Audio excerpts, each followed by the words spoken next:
Hello guys, welcome to MBA Pathshala's YouTube channel. My name is Himanshu, your VRC mentor. So the genre for today is biology, and as we do it every time, I'm going to show you the passage first and then we start solving it. Okay, so the level of the passage is medium.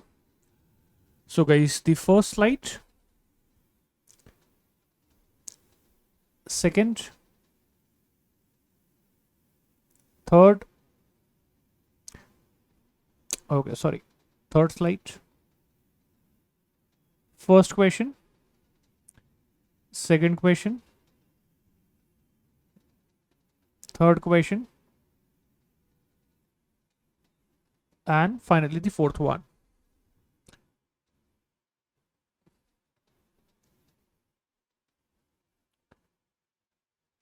Okay, so let's start with the discussion.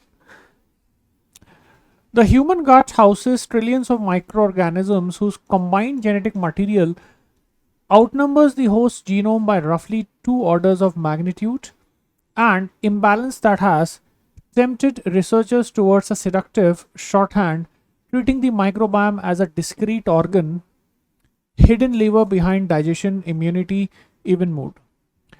Human गट में trillions of micro organisms रहते हैं जिनका जो combined genetic material है वो host के genome को भी आउट नंबर करता है. दैट मीन्स उनका नंबर इतना ज़्यादा है that the genetic material of these microorganisms is actually more than the genome that we have for the host organism. In this case, अगर हम humans की बात करें तो humans को हम host मान रहे हैं. An imbalance that has tempted researchers towards a seductive shorthand. अब क्योंकि देखो यहाँ पे एक imbalance इसलिए बोला है because the amount of microorganisms that we have is massive.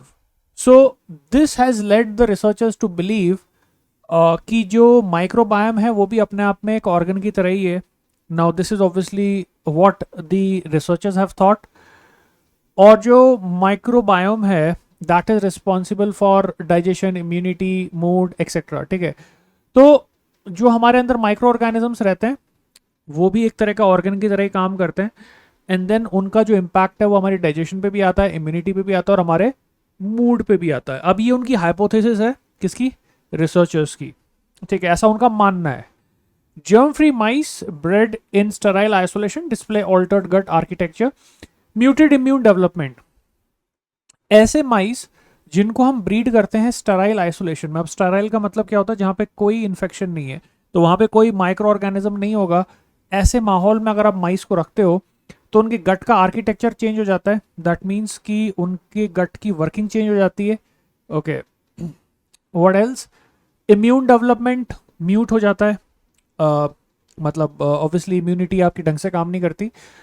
और behaviour that diverges sharply from that of colonised लिटोमेट्स.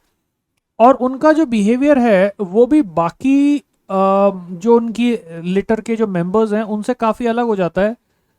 As in like maybe शायद उनमें एग्रेशन ज़्यादा आ जाता होगा या उनके मूड डिसऑर्डर्स हो जाते होंगे. ठीक है, तो उनका बिहेवियर ना काफ़ी अलग हो जाता है as compared to other like other members of their litter. Differences that partly resolved once the donor microbiome is transplanted into their guts. अभी जो differences है ना वो रिजॉल्व हो जाते हैं, या जो प्रॉब्लम्स हैं वो सही हो जाती है अगर हम बाकी मेंबर्स के अंदर से थोड़ा सा माइक्रो ऑर्गेनिज्म का ट्रांसप्लांट इनके गट में करते हैं. ओके, ये तो एक तरीके से this is a way to say that कि जो माइक्रो ऑर्गेनिजम्स हैं वो इतने इंपॉर्टेंट हैं कि आपकी इम्यूनिटी को, आपके मूड को और बिहेवियर को, गट को, सबको इम्पैक्ट करते हैं. ठीक है, तो ये एक्सपेरिमेंट से शायद ये शो हो रहा है. सच experiments are routinely cited as proof that gut bacteria cause specific host traits, yet the inference assumes considerably more than the underlying data can actually bear. Now this is an important statement. इस तरह के experiments को routinely show किया जाता है, site किया जाता है एज अ प्रूफ दैट कुछ गट बैक्टीरियाज ऐसे हैं जो स्पेसिफिक होस्ट के ट्रेट्स, मतलब करेक्टरिस्टिक्स के लिए रिस्पॉन्सिबल होते हैं. लेकिन ये इन्फ्रेंस एक ऐसा इन्फ्रेंस है जो काफ़ी कुछ एज्यूम करता है, उससे ज़्यादा एज्यूम करता है जितना कि डेटा एक्चुअली सपोर्ट करता है. ओके, इसका देखो लिखने का मतलब क्या है. when you say the inference assumes considerably more than the underlying data can actually be, इसका मीनिंग ये है डेटा इतना स्ट्रॉन्ग कोरिलेशन शो नहीं करता जितना कि लोग इन्फर करते हैं. ओके, अगर मैं इसको अदर वर्ड्स में बोलूँ तो हो सकता है कि गट के माइक्रो ऑर्गेनिजम्स का आपके कई ट्रेट्स पे, करेक्टरिस्टिक्स पे इम्पैक्ट आता हो, लेकिन हम ये नहीं बोल सकते कि केवल इसी का इम्पैक्ट सबसे ज़्यादा है या this is the only factor, because we don't know what can be the other aspects that we may have ignored. Okay, so this is what is said in the first paragraph. Okay, the germ-free animal is not simply a normal animal minus microbes. It is an animal whose entire developmental trajectory unfolded without a signal that its immune, metabolic and neural systems evolved to expect. एक germ free animal, अब यहाँ पे वो experiment वाले animal की बात हो रही है, माइस की. एक germ free एनिमल केवल एक नॉर्मल एनिमल माइनस माइक्रोब्स नहीं है. तो ऐसा नहीं है कि बस एनिमल में माइक्रोब नहीं है तो उसे जर्म फ्री एनिमल हमने बोल दिया, वो उससे ज़्यादा है. It's an animal whose entire developmental trajectory unfolded. ये एक ऐसा एनिमल है जिसकी पूरी डेवलपमेंट बिना उस सिग्नल के हुई है जो उसके इम्यून सिस्टम को ट्रेन करते हैं, उसके मेटाबॉलिक सिस्टम को ट्रेन करते हैं, एंड न्यूरल सिस्टम्स जो उस तरह का सिग्नल एक्सपेक्ट करते हैं. अब यहाँ पे ना एक इंपॉर्टेंट डिस्टिंक्शन है. ऑथर ये एम्फेसाइज कर रहा है कि may be the signal is important, क्योंकि इम्यूनिटी डेवलप तब होगी जब वो सिग्नल आपको मिलेगा. आपका मेटाबॉलिज्म तब ज़्यादा बेटर काम करेगा जब वो सिग्नल आपको मिलेगा. Not that signal may be is coming from the micro organisms. अब कहीं ना कहीं पे यहाँ पे शायद ये ऑथर ये भी बोलना चाह रहा है indirectly that may be it's not the micro organism itself that is important, but it's more about the signal. Okay, जो कि उस माइक्रो ऑर्गेनिज्म की वजह से generate होता है, which the system has, like the system of mice has developed to expect.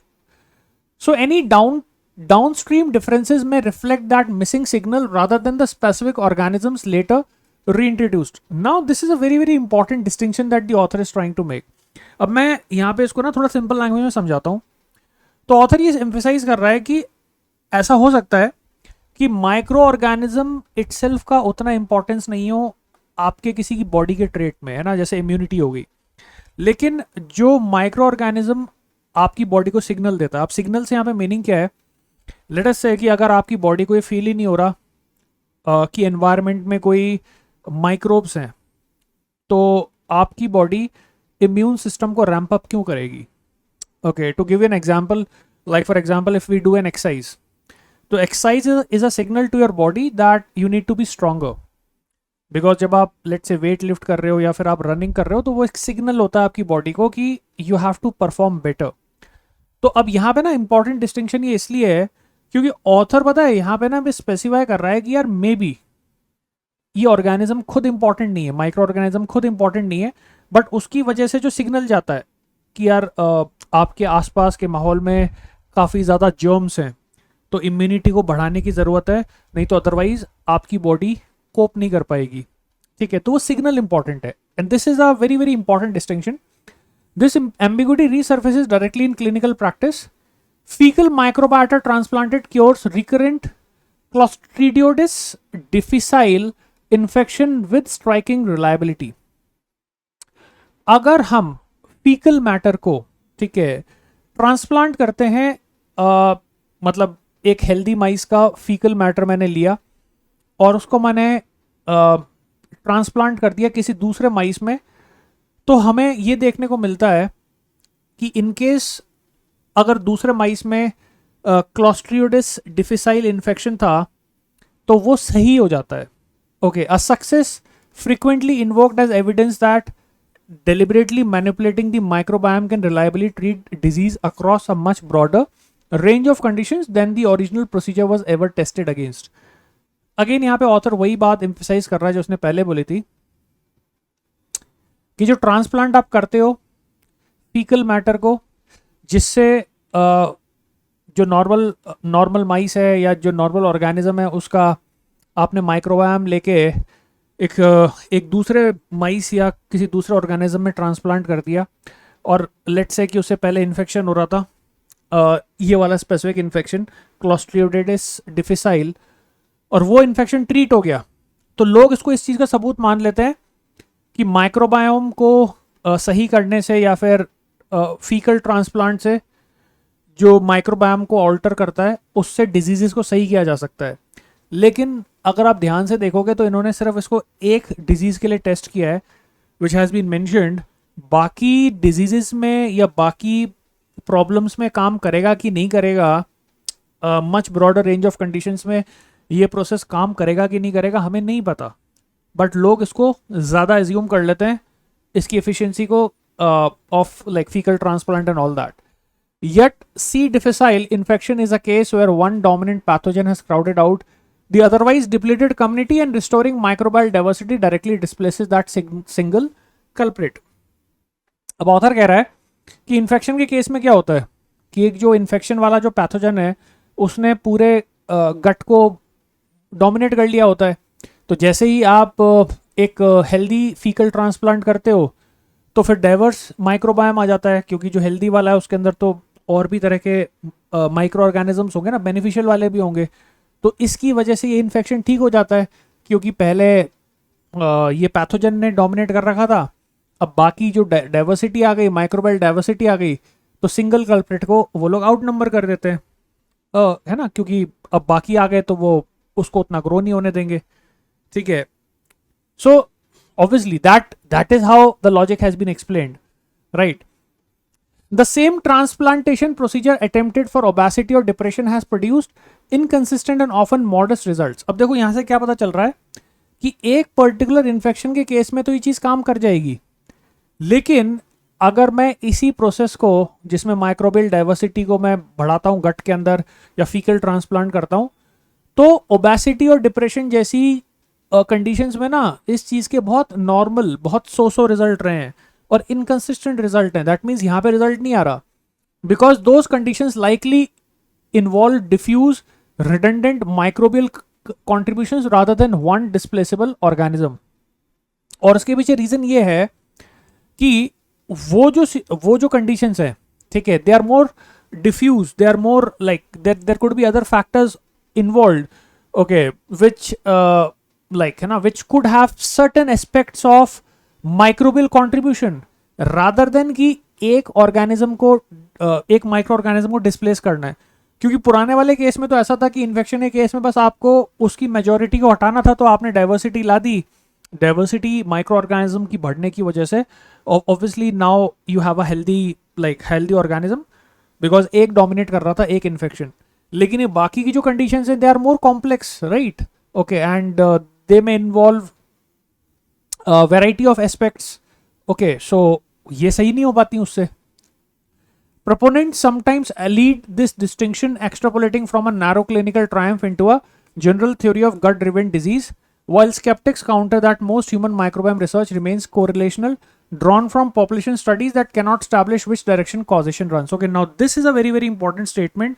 Last में आपने बोला कि skeptics ये बोलते हैं कि causation की डायरेक्शन क्या है वो अभी तक पता नहीं है हमें। इसका मीनिंग ये हुआ कि जो पुरानी सक्सेसफुल स्टडीज़ हुई हैं जहाँ पे माइक्रोबायोम को आपने चेंज करके कुछ सिचुएशंस में सक्सेस हासिल की होगी, जैसे कि इन्फेक्शन के केस में, उसी को कई लोग जो सपोर्टर्स हैं माइक्रोबायोम थ्योरी के वो साइट करते हैं, बोलते हैं कि ये like this is a cure all solution. लेकिन रियलिटी ये है that we don't know where the causation is running, okay, and this is something that has been mentioned very prominently, और हमें यहाँ पे ये भी फील आ रहा है कि ऑथर खुद यहाँ पे दोनों तरफ के एविडेंस को प्रेजेंट कर रहा है ताकि आपको ये क्लियर हो that maybe in certain cases this thing can be successful, but in other conditions it may fail because we are not really sure what is the real cause of the problem. Okay. Compounding the difficulty, the field's favored summary statistic, microbial diversity, obscures more than it reveals. अभी जो field का जो favourite summary statistic है microbial diversity को लेके, ये चीज़ों को उलझाता ज़्यादा है रादर देन की क्लैरिफाई करे।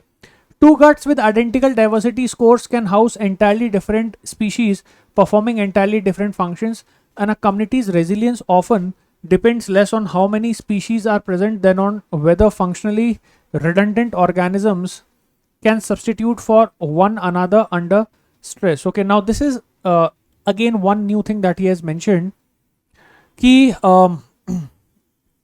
अगर हम दो ऑर्गेनिजम्स की गट्स को देखें जिनमें आइडेंटिकल डाइवर्सिटी है माइक्रो ऑर्गेनिज्म की, तो डाइवर्सिटी होने के बावजूद उन दोनों के अंदर बिल्कुल डिफरेंट तरह की स्पीशीज हो सकती है माइक्रो ऑर्गेनिजम्स की। ओके, और जिनके फंक्शंस भी अलग अलग होंगे।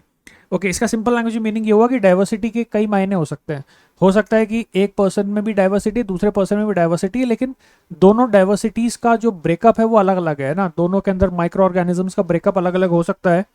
ठीक है, और कम्युनिटी की जो रेजिलियंस है, रेजिलियंस का मतलब स्टेबिलिटी या like ability to maintain your current state under situation of stress और प्रॉब्लम। तो जो रेजिलियंस है वो इस बात पर डिपेंड करती है, ठीक है, वो इस बात पर कम डिपेंड करती है कि कितनी स्पीशीज ऑफ माइक्रो ऑर्गेनिजम्स हैं, बल्कि इस बात पे ज्यादा डिपेंड करती है कि रिडंडेंट ऑर्गेनिजम्स आपके पास कितने हैं जो कि एक दूसरे का सब्स्टिट्यूट है अगर सिचुएशन स्ट्रेस की आती है। तो इसका देखो सिंपल सा मीनिंग ये हुआ कि अगर मेरे पास डाइवर्सिटी माइक्रो ऑर्गेनिजम्स की इस तरीके की है कि बाई चांस स्ट्रेस के अंदर अगर कुछ ऑर्गेनिजम्स का लॉस हो भी जाता है तो बचे कुचे जो ऑर्गेनिज्म है उसके फंक्शन को कवर अप कर ले। ओके, रिडंडेंट का मतलब होता है कि मेरे पास एक से ज़्यादा कॉपी है एक सर्टन माइक्रो ऑर्गेनिज्म की कि कल को काम पड़े और कुछ मेरे पास माइक्रो ऑर्गेनिजम्स का लॉस हो जाए तो ये एक्स्ट्रा वाले उसको कंपनसेट कर पाए। That means they have this margin of error.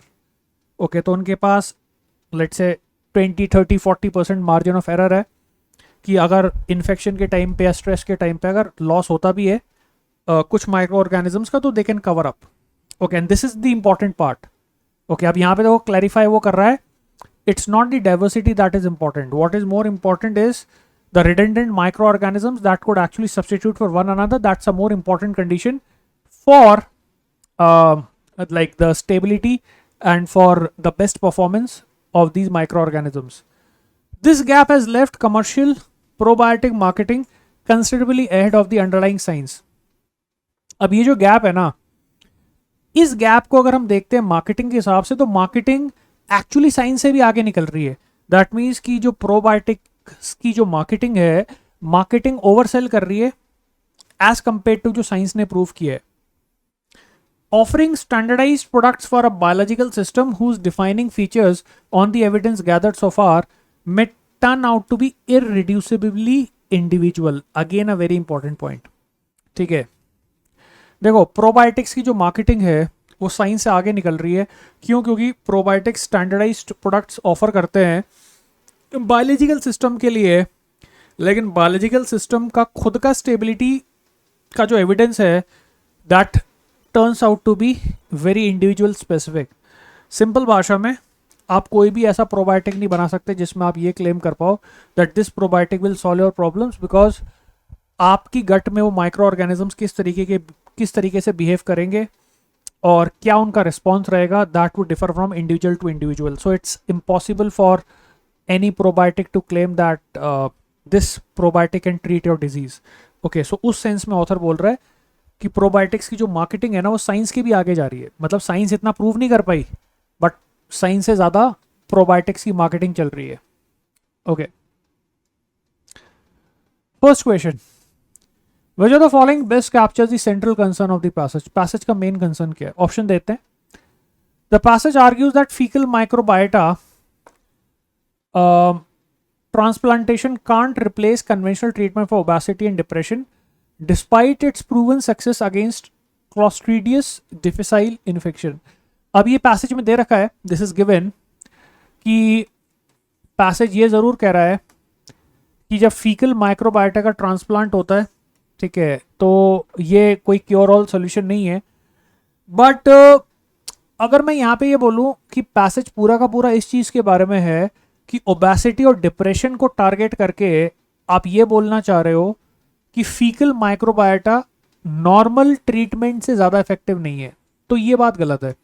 देखो ऑथर ने ये ज़रूर बोला है पैसेज के अंदर कि faecal microbiota transplantation is not a Panacea accepted, But then the problem is that the passage is not specifically comparing two methods. One is conventional method and the other is normal method, and trying to say कि ये method conventional वाले से ज़्यादा बेहतर नहीं है. दूसरी चीज़, the passage was not specifically targeting these two conditions only, obesity and depression. So again, from that perspective also, this option is wrong. The passage contends that germ-free mouse studies can't conclusively prove that specific gut bacteria cause specific host traits, invalidating the organ-like framing of microbiome. Okay, B option की problem ये है कि जो इन्होंने option दिया वो तो valid है, लेकिन my discussion is again not about just germ free mouse and the fact कि जर्म फ्री माउस स्टडीज जो है वो स्पेसिफिक गट बैक्टीरिया को स्पेसिफिक ट्रेट्स के साथ लिंक नहीं कर पाए. Okay, this is mentioned in the passage, but then that is not what is the central concern. The passage examines why causal claims about gut microbiome's role in health outstrips what current experimental and clinical evidence can support. Perfect. Now this covers the entire passage. Passage का main concern क्या है?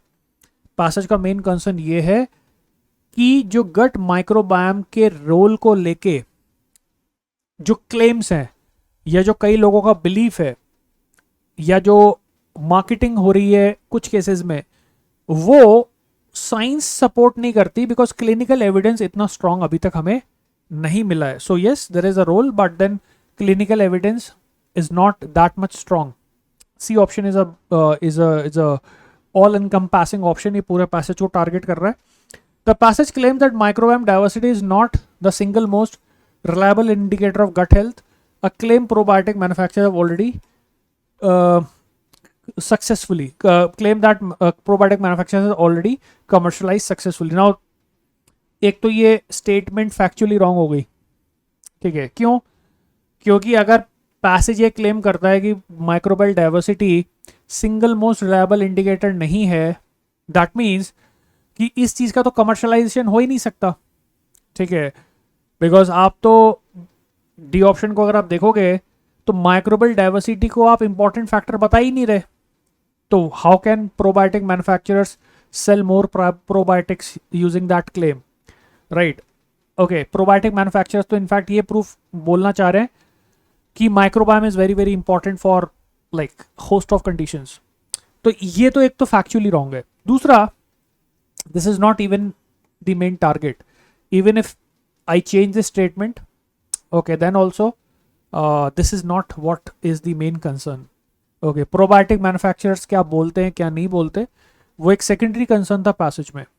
Okay, so yeah, D option is factually wrong and otherwise also it is ruled out. C option is the best choice here.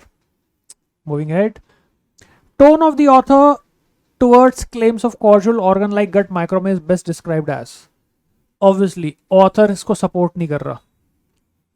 Okay, passage को पढ़ने के बाद we can be 100% sure कि author is not supporting the idea कि gut microbiome organ के बराबर ही काम करता है या ऑर्गन के जैसा ही है. We know that, right? He is not supporting it. Skeptically analytical, repeatedly qualifying causal claims and pointing to the methodological gaps without wholly dismissing the value of microbiome research. Now this is a very safe option. Author analytical है लेकिन चीज़ों को स्केप्टिकली analyse कर रहा है. That means कि अगर exaggerated claims हैं तो उनको बहुत सावधानी के साथ वो एनालाइज कर रहा है, ये चेक करने के लिए कि इसमें रियलिटी कितनी है और जो रिसर्चेज हुई हैं उसमें क्या क्या गैप्स हैं उनको वो पॉइंट आउट कर रहा है. हालांकि ऐसा भी नहीं है कि ऑथर माइक्रोबायोम रिसर्च को डिसमिस ही कर रहा है. दैट मीन्स कि author says that yes, microbiome could play an important role, but it's not like microbiome is the only factor for n number of things. Okay, so this is a very safe choice. Okay, we can keep this one. आगे check करते हैं. Dismissively cynical.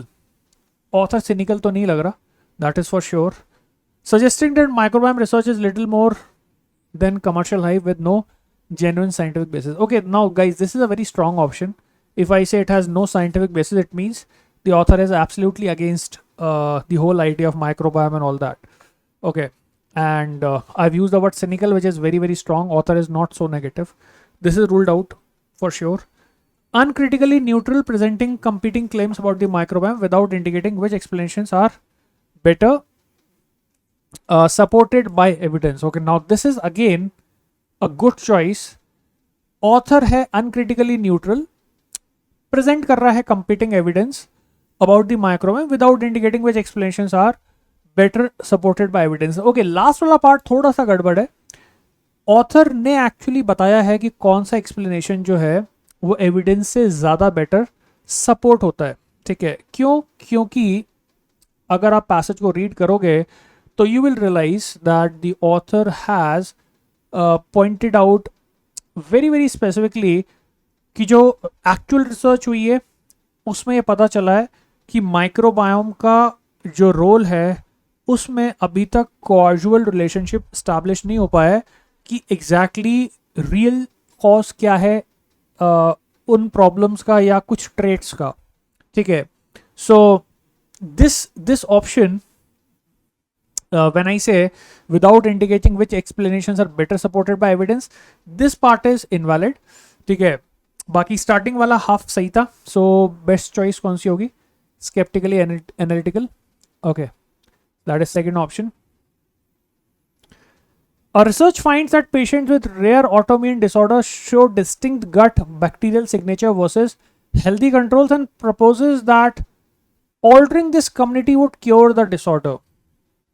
एक researcher ने ये find किया कि जो patients हैं जिनकी रेयर ऑटोम्यून डिसऑर्डर है वो शो करते हैं एक डिस्टिंक्ट गट बैक्टीरियल सिग्नेचर. उनके गट बैक्टीरिया जो है वो डिस्टिंक्ट हैं, डिफरेंट है as compare to healthy controls. ठीक है, तो जिनमें ऑटोम्यून डिसऑर्डर होता है उन पेशेंट्स के अंदर उनके गट बैक्टीरिया हेल्दी कंट्रोल वाले बैक्टीरिया से अलग होते हैं थोड़े से. And proposes that altering this community would cure the disorder. और वो प्रपोज करते हैं कि इन गट बैक्टीरिया को चेंज कर देंगे तो ये ऑटोइम्यून डिसऑर्डर सही हो जाएगा. Which option most directly undermines this proposal? अभी मुझे क्या करना है? इस प्रपोजल को करना है वीकन, अंडरमाइन करना है. Without looking at the options, let's try to understand this claim. देखो, ऑटोइम्यून डिसऑर्डर्स वाले लोगों में गट माइक्रोबायोम के अंदर अलग तरह के बैक्टीरियाज देखने को मिल रहे हैं as compare to healthy individuals. लेकिन इसके बेसिस पे मैं ये श्योर नहीं हो सकता ना कि जो अनहेल्दी इंडिविजुअल्स हैं उनके गट के जो बैक्टीरियाज हैं, माइक्रो ऑर्गेनिज्म है, वही रिस्पॉन्सिबल है उस ऑटोइम्यून डिसऑर्डर के. Because I can not exactly point out the causation. So what could happen? ऐसा क्यों हो सकता है कि फिर अगर गट माइक्रोबायोम रिस्पॉन्सिबल नहीं है उस ऑटोइम्यून डिसऑर्डर के लिए तो उनके फिर गट बैक्टीरिया कैसे अलग है? अब इसके पीछे एक रीजनिंग ये हो सकती है कि हो सकता है कि जो डिजीज है उस डिजीज के इंपैक्ट की वजह से उनका जो गट है वो इम्बैलेंस्ड हो गया हो. ठीक है, क्यों? अब मैं ये चीज क्यों बोल रहा हूं? मैं इसलिए बोल रहा हूं क्योंकि अगर मैं ये बोलता हूं कि the disease itself is resulting in a situation where the gut bacteria change and that is the reason why they look different from the healthy ones, तो ये एक ऐसा ऑप्शन होगा जो कि इस आर्ग्यूमेंट को सबसे ज्यादा वीकन करेगा. बिकॉज जो आर्ग्यूमेंट था उसके हिसाब से the cause of the problem is gut bacterias. The moment you से कि डिजीज वाले लोगों में यानी कि ऑटोइम्यून डिसऑर्डर वाले लोगों में उस ऑटोइम्यून डिसऑर्डर की वजह से ही माइक्रोबायोम के अंदर चेंजेस आ जाते हैं, क्योंकि डिजीज की वजह से भी तो चेंजेस आते हैं ना बॉडी में. तो in that case what you will do is you will shift the cause. In the moment that cause shifts you actually weaken the argument, because what is the best way to weaken an argument? If I say this is the argument, X is the cause and Y is the effect, I would simply say it's not actually X that causes Y, but then it is some other factor, let's say Z, and Z causes X. Okay, and Z is also the reason why we have Y. Okay, so actually Z is the cause which ends up causing both X as well as Y.